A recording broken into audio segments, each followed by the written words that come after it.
More on the apt commands. I cover the apt get command in another video. There are several other apt commands listed in the UCP curriculum, specifically apt cache, apt file, and apt CD-ROM. In this video, I also cover the apt FTP archive command, as it's used to create the package database for local repository mirror, a process which is also part of the UCP curriculum.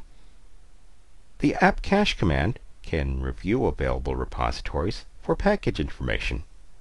For example, if I want to find all mentions of the word GIMP in the database, say I'm looking for packages related to the GIMP, the Linux equivalent to PaintShop Pro, I can run the apt cache search GIMP command. That's a lot of packages. If you want to learn more about the GIMP package itself, use the show switch.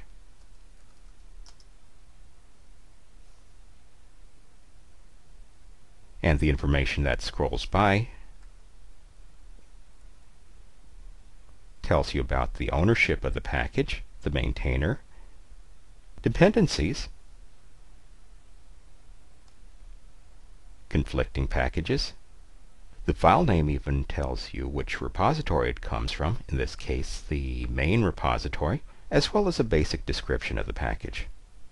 More focused information is available with switches such as depends and rdepends, which give you dependencies and reverse dependencies. Let's take a look at the reverse dependencies of the GIMP. The output is a list of packages that rely on the GIMP. But as the information is based on what's in the local database, you may want to make sure that the local database is up to date with the apt get update command.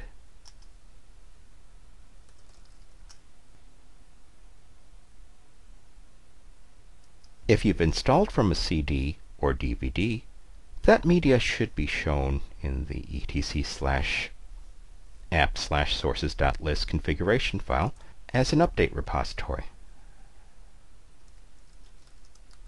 Let's take a quick look there.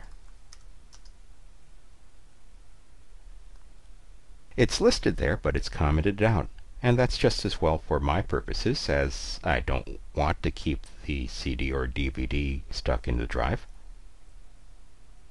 But it could be suitable for situations such as virtual machines. And that's where the apt CD-ROM command comes in. Once the CD is mounted, you can add it to the repository list with the apt CD-ROM, specify the directory of the mounted CD or DVD, and specify that you're adding the information to the repository. Now let's look at the sources.list file again. Look at that, there it is. In this case I've added the Juice CD-ROM, spelled J-E-O-S, as a repository source in my sources.list file. Finally, the apt file command searches for files within uninstalled packages. It also uses a local database, but it's a different database than what's updated with the apt get update command.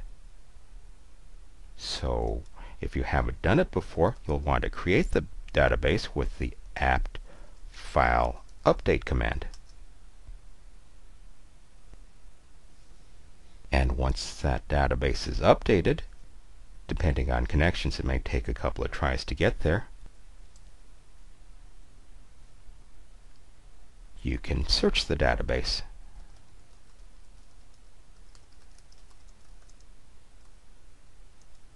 You may have noticed there's no longer an etc init tab configuration file starting with the Hardy Heron release, But if you prefer that method of booting, this command tells me I can install the yard package.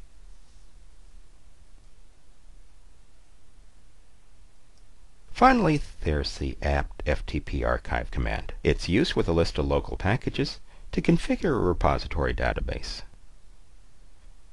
If you've used your system for any bit of time, you probably already have a database of locally installed packages in the var cache apt archives directory. Yes, it's locally installed, but when you download packages with apt-get commands, this is where the Debian packages are actually placed. Look at that, a whole bunch of packages. To create a package database, you can run the apt ftp archive command as the root user. So let's go to the root account with the sudo su command, and then we can run the apt ftp archive command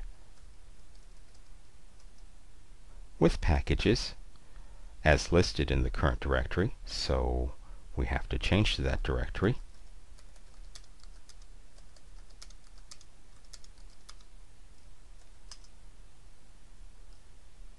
Once again, apt ftp archive packages.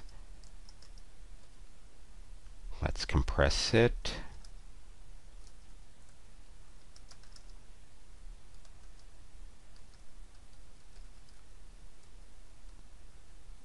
In the noted packages.gc file.